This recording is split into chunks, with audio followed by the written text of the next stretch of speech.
Good morning or good afternoon, everybody. So I'm really happy to introduce the Grablink Duo board.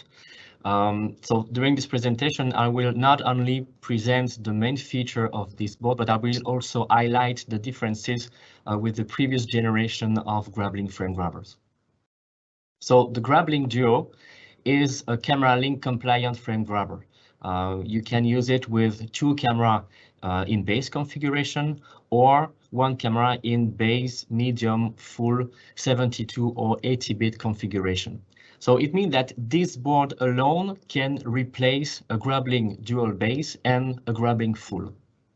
The Grablink Duo is also PoCL compliant, which is an advantage compared to the Grablink full, for instance.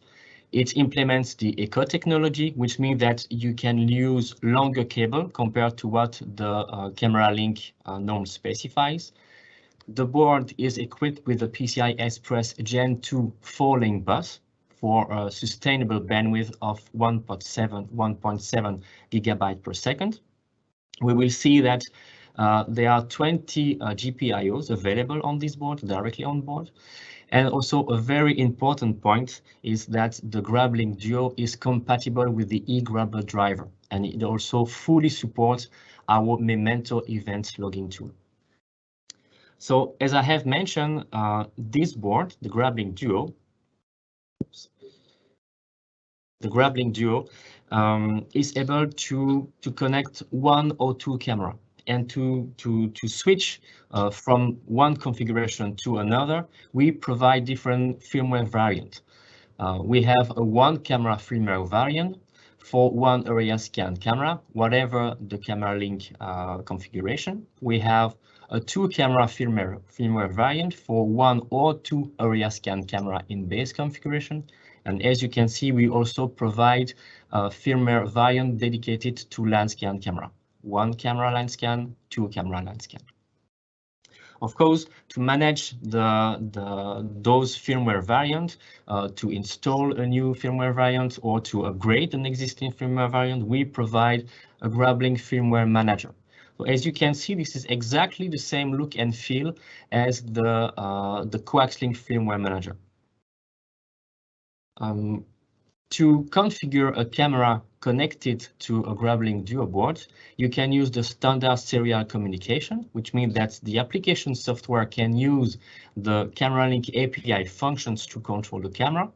Since this board is fully compliant with the CameraLink standard, we also provide a dedicated DLL to manage the serial communication.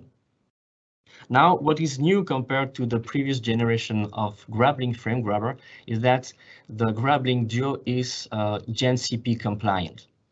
So Gen CP is a communication protocol which allows to retrieve the XML file of a device, in this case a camera, and perform read or write operation to change the value of a camera parameter, for instance.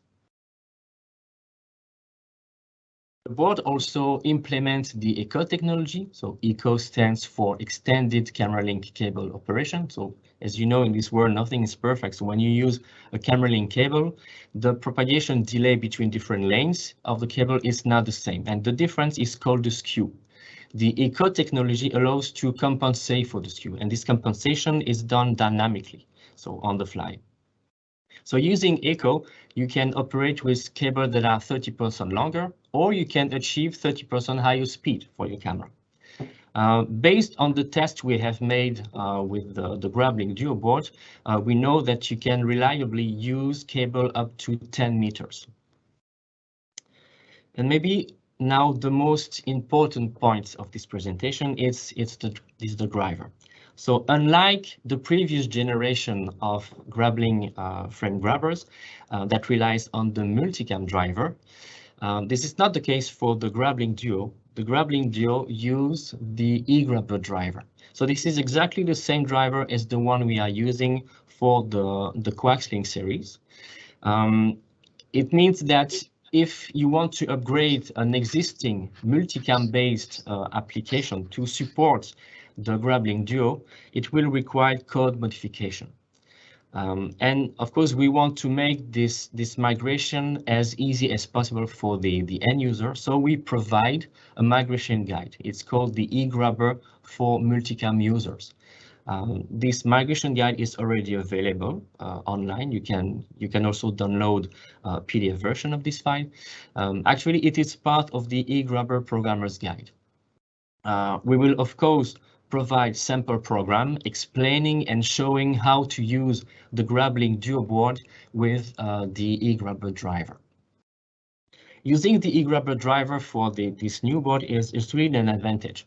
First, because the eGrabber driver is a modern driver, but the fact that the board will directly use this eGrabber driver means that natively it will be possible to use the eGrabber recorder.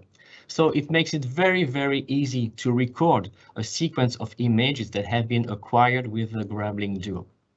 And from a general point of view, it means also that you can use exactly the same API to control the acquisition of a co-express camera, a CameraLink-Kamera, and a GigaVision camera, so which is a great advantage. Of course, the eGrabber Studio will also support the Grablink Duo board. As you know, with multicam, if you want to configure a frame grabber according to the operating mode of the camera, you have to load a cam file. So a cam file is just a list of assignment function for multicam parameters. When you are using eGrabber, the cam file are replaced by Gen API scripts. These are the same script as the one we are already using with the QuaxLink series. The syntax of the script is pretty similar to what we have with JavaScript. So it means that you can define functions, which is not available with the cam file. And the script not only configure the device, so the frame grabber, but also the camera and all the I/O tools that are related to the triggering, which is not the case for cam file that can only configure the device. In terms of operating system, the eGrabber driver, of course, supports Windows for 64-bit platforms, Linux, again, 64-bit platform, and Mac OS as well. Concerning the onboard preprocessing, on the Grablink Duo board, we have a frame store of 512 megabytes, which is, by the way, 8 times more memory than what we have to store image data for a Grablink full. Data conditioning is also available for 10, 12, 14, up to 16 bits. It is possible to retrieve statistics about what's happening in the data stream. So for the area scan firmware variant, the 1 camera and 2 camera, you can retrieve the frame rates. For all the other firmware variants, you can retrieve the line rates and the data rate. And this interval for the averaging, let's say, is freely configurable. The board has also lookup tables for monochrome images, 8-bit, 10, 12, 14, and 16-bit pixels. We have also lookup tables for color images, for RGB. We have implemented a Bayer CFA to RGB decoder in the FPGA of the Grablink Duo. And please notice that in terms of speed, we doubled the speed compared to the Bayer decoder we have on the Grablink Full, for instance. So really, this Grablink Duo is really an improvement compared to the previous generation of Grablink frame grabbers. This list of pre-processing function is not exhaustive, and on demand we can add some more functionalities. Now, a very interesting topic is the GPIOs. So we have on board 20 digital I/O lines. Those 20 lines can be freely allocated to any camera. Again, this is an advantage compared to the Grablink Dual Base, because in this case, each camera has to manage its own set of dedicated I/O lines. This is not the case with the Grablink Duo. You can freely allocate the I/O lines to any camera. And again, compared to the Grablink Full, for instance, we have twice as many I/O lines available. So in green, you can see that the internal I/O connector are highlighted. So for each connector, we have 10 I/O lines. We also have an additional I/O connector directly on the bracket, the external I/O connector, which exposes exactly the same I/O line as the one on the internal I/O connector, which is next to it. If you want to expose on the bracket the I/O lines that are available on the second internal I/O connector, you can use the I/O adapter cable. This is exactly the same module and adapter that we are using for our coax-link series frame grabbers.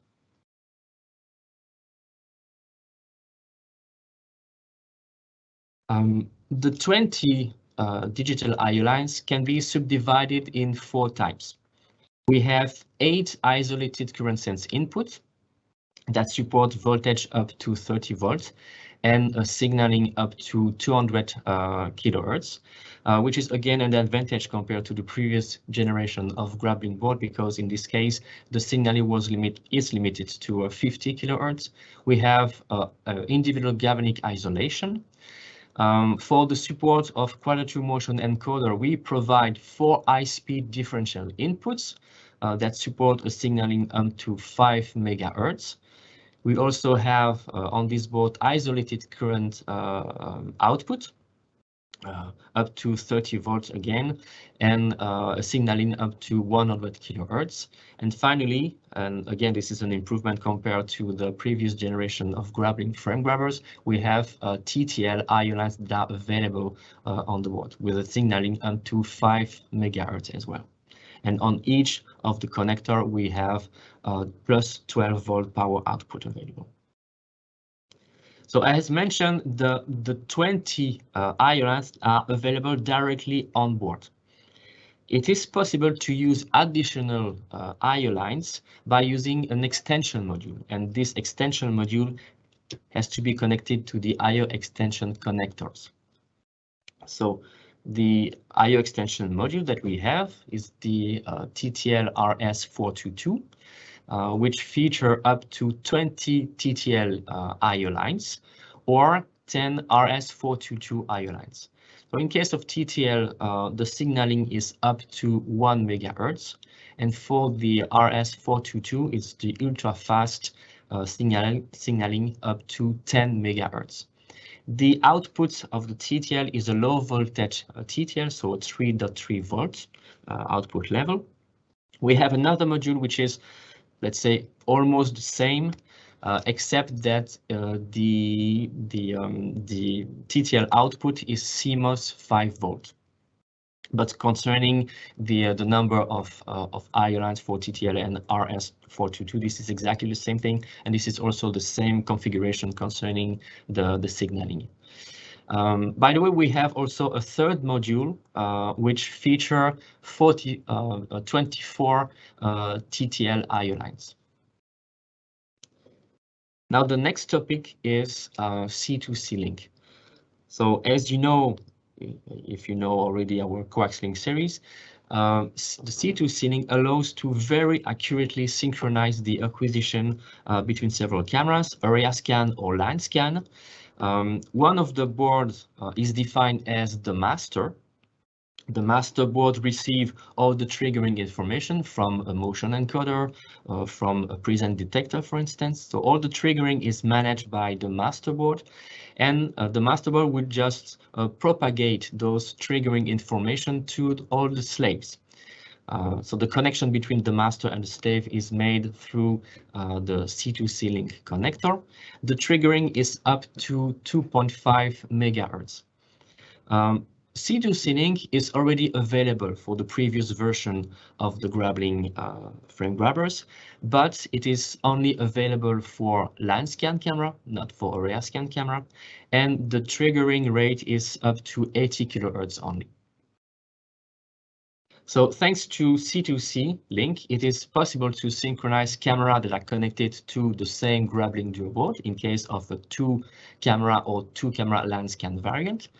It's also possible to synchronize cameras that are connected to different cards in the same PC. So remember that you defined one of the board as the master and the other as slaves. And to connect all of them, you have to use an accessory, which is C2C link ribbon cable. If you want to synchronize cameras that are connected to different boards plugged in different PCs, then in this case, you have to use the inter-PC C2C link adapter, which is the one we see on top here. So just for a closer look of this adapter, the inter-PC C2C link adapter, it features, of course, a C2C link connector here, which allows to connect all the boards in one PC to this inter-PC C2C link adapter. We have here two RG45 connector, one in, one out. So it allows to daisy chain the different inter-PC C2C link connector for several PCs, up to 32 PCs, actually. And since we have some room available on the bracket, we have also added an external I/O connector that exposes the I/O connection that are available on the internal I/O connector of the Grablink Duo board. So in this configuration, we have two PCs, we have 3 Grablink Duo board, and we have 4 cameras. C2C link allows to synchronize the camera that are connected to the 2 Grablink Duo board in the same PC. In this case, you just have to connect the master board and the slave board with a C2C link flat cable. And to synchronize cameras that are connected to boards that are plugged in different PCs, you have to use the inter-PC C2C link adapter. And of course, you have to connect these two adapters using a standard Ethernet cable.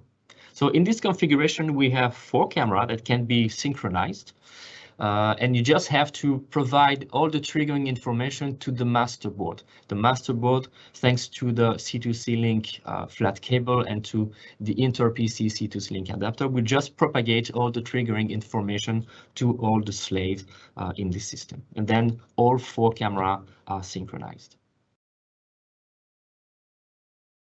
Let's switch to the I/O toolbox. So the I/O toolbox is a configurable interconnection of tools that generate events. Typically, they generate triggers. Among those tools, we have the line input tool, which is an edge detector.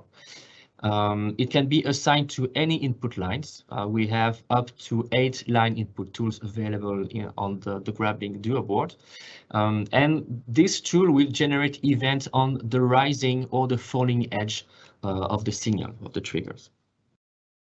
Then we have the user action scheduler tool, which allows to execute dedicated user action at scheduled time or based on the position of the motion encoder.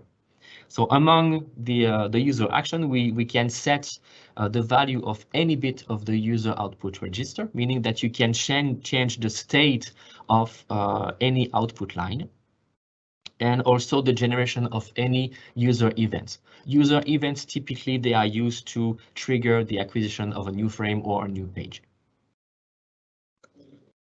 And then the third tool is the quadrature decoder tool. Typically, this tool is used in combination with motion encoder, and it consists of several tools. The first one is the decoder edge detector, which delivers events on the transition of a selected pair of input lines. We have also a backward motion compensator, which is able to pause the line acquisition when a backward movement is detected, and then resume the line acquisition at the exact same position where the backward motion was detected. And finally, we have also a 32-bit up-down counter to deliver the position of the encoder. So those 3 tools are the line input tools. and they generate events, and those events can be managed later on by these three tools. So the delay tool, which is able to delay the event by a programmable time or a certain number of motion encoder tick, specifically in case of a line scan application.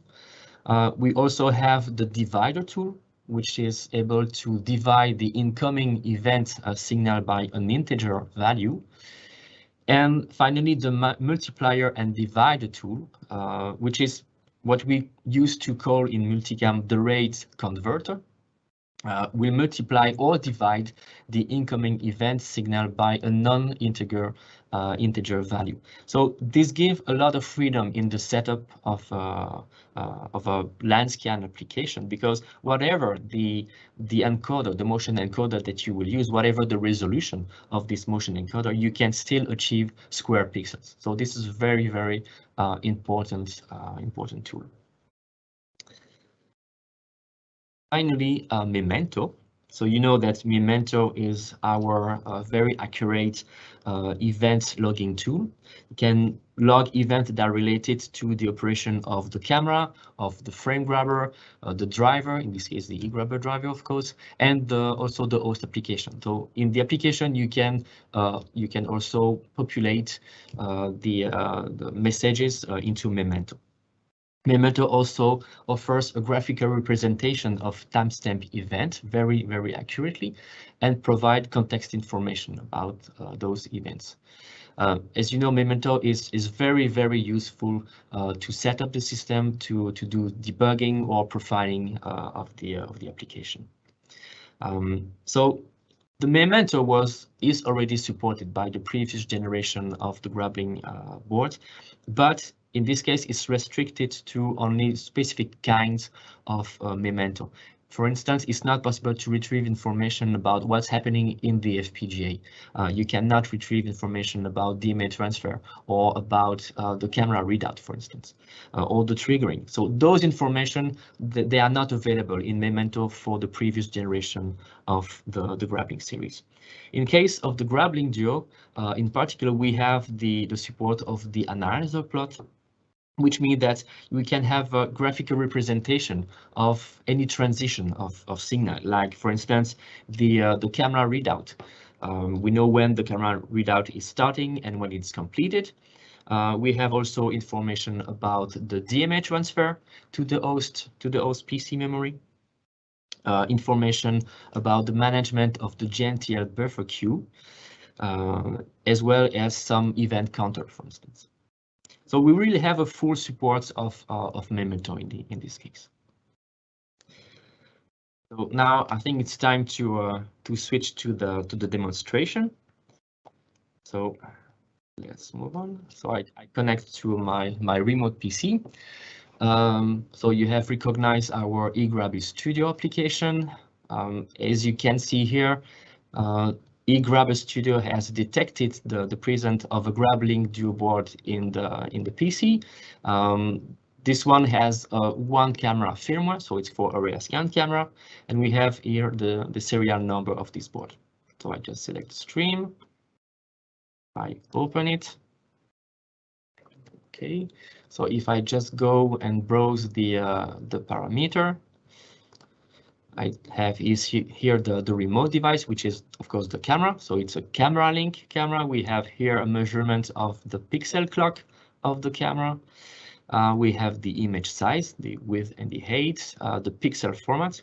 Here we have 8-bit per pixel. We have the tab geometry. So you can see we support several tab geometry here.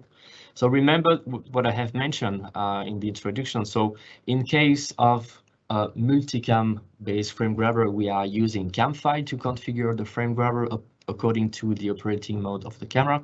In case of the Grablink Duo, since it relies on eGrabber, the eGrabber-Treiber, we will use a script. So I can load a script. Okay. And then I run this script. So I will just execute the functions and the assignment of the feature value. So if I go back here now, as you can see, the tab geometry has changed. And if I display the device, I can see that the camera control method is RG, meaning that the Grablink Duo will control the frame rate and also the duration of the exposure. In this case, we are not using C2C link. So I just have one board in the PC. We will overlap the exposure and the readout. This is the minimum time between two triggers. The value is expressed in microseconds. The cycle minimum period specify the time between the two triggers. Here we have 10,000 microseconds, which correspond to 100 frames per second. This is the exposure duration, so 5 milliseconds. I have also here defined strobe. So the strobe duration is 3 milliseconds, and there is a delay of 1 millisecond between the start of the exposure and the start of the strobe signal. Cycle trigger source is set to immediate, meaning that if I click the button, I get immediately the acquisition. So here, you have the picture here of a Grablink Duo board. I think it's a bit saturated, so I will just reduce a little bit the exposure here. So let's put it to 4,000. Okay. So in this case, the acquisition starts immediately because the trigger source is immediate. But as you know, we can use triggering. So I have connected to one of the input line of the Grablink Duo a pulse generator. So let's stop the acquisition. I go to the interface. In the interface, I have access to the I/O toolbox. I will select the first line input tool, and I will use as source the input line on which I have connected the pulse generator, which is this one. So it's the first isolated current sense input on the first connector. Okay, and if I go back here, and instead of using immediate, I select line 1. Then I can start the acquisition. I can get information about the frame rate. So I have set, well, it's not really obvious here on the oscilloscope, but I have set a frequency of 50 Hertz, and we get 50 frames per second.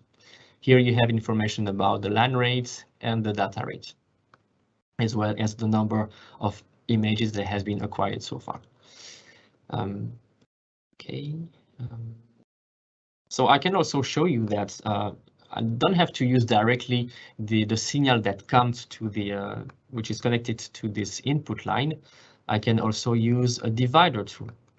So I just select my divider tool. As source, I will of course select the line input tool number 1. I will enable this, and in this case the division factor is 2, which is okay. I can keep this value. And here, as trigger source, I select my divider tool. Okay, so let's come here. So I have 50 Hertz as input divided by 2, so I get 25 frames per second. So as you can see, it's pretty easy to combine the I/O tool from the I/O toolbox and to select them to do the triggering. So as you know now, this board is fully compliant with Memento. So let's start Memento. Okay. So I have my activity plot here, the message plot here. As you can see, I have the message window, so we have all the messages here. So let me just pause, and I want to show you the analyzer plot I have mentioned during the presentation. So show analyzer, and I will analyze all the traces that have been produced.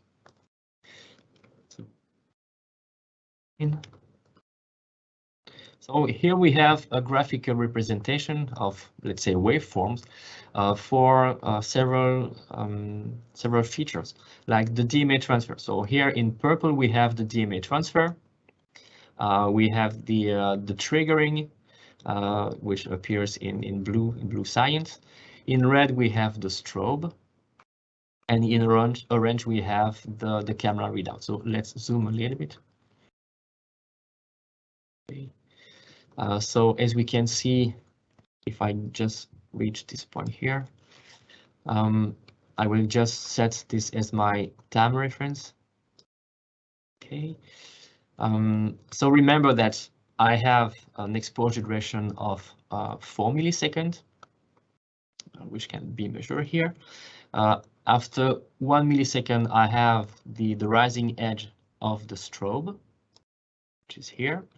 The strobe duration is 3 milliseconds as well, and the duration of the exposure is also 4 milliseconds. So we have the trigger falling edge and the strobe falling edge as well.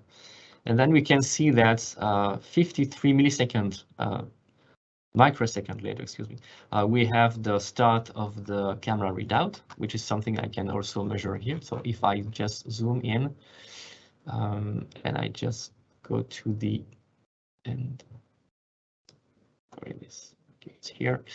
If I just take the time difference between, excuse me, I'm just frozen a little bit.